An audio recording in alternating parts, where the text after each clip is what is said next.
You were wounded, and those wounds are running your life. What if your anxiety, overthinking, or people-pleasing isn't just who you are? What if it's trauma, hidden, unhealed, and silently shaping your every move? Today, world-renowned trauma expert Dr. Gabor Maté reveals the truth most people never hear. It's not your fault, but it is your responsibility to heal. Stick with me, because in the next few minutes, you're going to understand yourself in a way you never have before. And trust me, once you see it, you can never unsee it. You've been living with a lie, one you didn't choose, but one that shaped everything. Here it is. You think you're the problem. You think you're too sensitive, too emotional, too much, or not enough. You think your anxiety, your overthinking, your people-pleasing means you're broken. But Dr. Gabor Maté says the opposite. There's nothing wrong with you. There's only something wrong with what happened to you and what you had to become to survive it. Let that sink in. Because the truth is, trauma doesn't just mean abuse,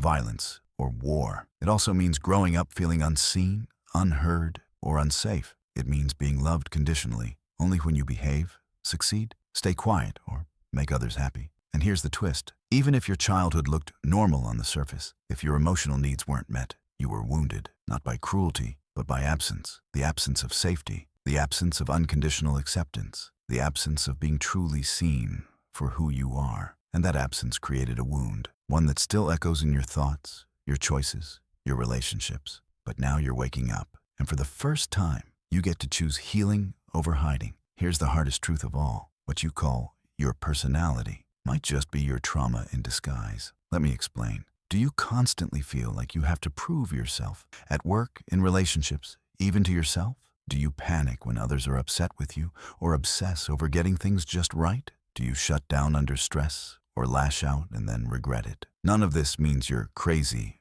or weak. It means your nervous system is running an old program, a program that was written before you even knew how to speak. Dr. Gabor Maté explains it like this. As children, we adapt. We learn to survive whatever environment we're born into, even if it means abandoning who we really are. So that anxiety you feel, it's not just stress. It's the fear of not being enough. That perfectionism, it's a desperate attempt to feel worthy. That people-pleasing, it's how you once earned love or avoided rejection. These weren't flaws. They were survival strategies, strategies that helped you as a child, but are hurting you now. Here's the catch. The longer you run on these patterns, the more disconnected you become from yourself, from your joy, your confidence, your peace. But there's a way out, and it starts by realizing you're not wired this way. You were conditioned, and anything learned can be unlearned. Here's what almost nobody tells you. Trauma doesn't just live in your memories. It lives in your body. That constant tension in your chest, the exhaustion you can't explain, the anxiety that seems to come out of nowhere. That's your body remembering what your mind tried to forget.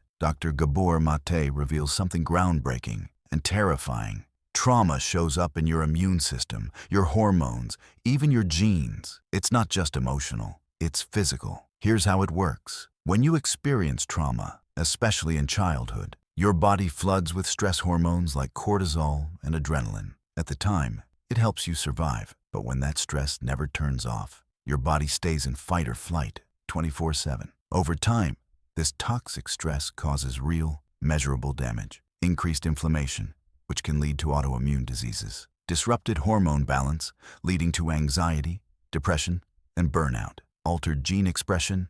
Yes, trauma can literally turn on bad genes and silence good ones. And here's the kicker. Even if you don't remember your trauma, your body does. So if you've ever felt like something's wrong with me, it's not weakness. It's not in your head. It's your body crying out for healing. This changes everything, because it means healing isn't just about thinking positive. It's about reconnecting with your body, your emotions, yourself, and finally releasing the pain that's been trapped inside for years. Let's be honest. This part is hard, because once you start to see the trauma, you might also start feeling guilt. You may think, why didn't I notice this sooner? Did I pass this pain on to my kids? Am I just being dramatic? Others had it worse. And that's where trauma really traps you, not just in pain, but in shame. Dr. Gabor Maté says something that stops people in their tracks. One of the deepest wounds of trauma is the belief that it was your fault. You blame yourself for being too emotional, for not getting over it, for still feeling anxious,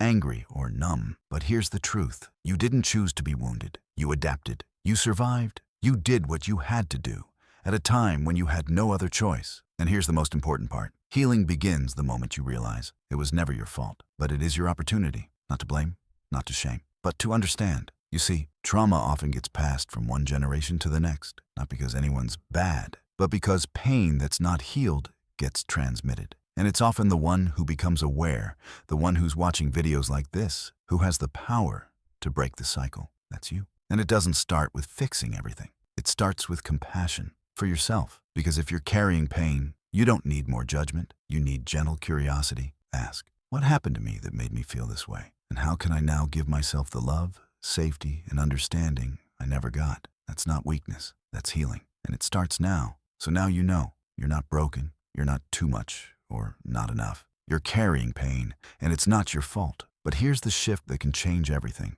Healing is possible, and it starts with one decision: to stop running from your pain. Dr. Gabor Maté says, trauma isn't who you are, it's who you became to survive. But now, you can become yourself again. So how do you do that? Step 1, recognize the suffering. Stop pretending it doesn't hurt. Stop minimizing your pain or comparing it to others. Just pause and notice, yes, I'm hurting. Yes, I'm tired of living like this. That honesty is the beginning of healing. Step 2, replace judgment with compassionate curiosity. Most people ask themselves, what's wrong with me? But that's not a question, it's a condemnation. Instead ask, what happened to me that made me feel this way? Why did I have to become this version of myself just to feel safe? This isn't about blame, it's about understanding. And with understanding comes freedom. Step 3, ask for help.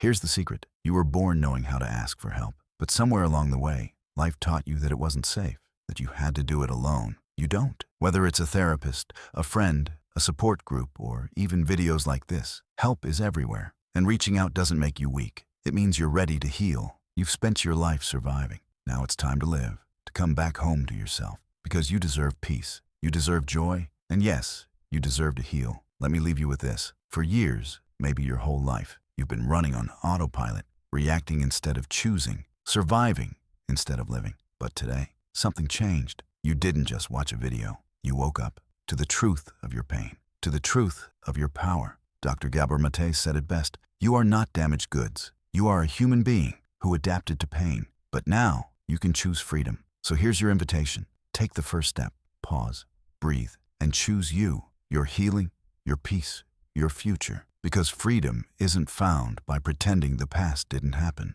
Freedom is found when you stop running and start reclaiming yourself.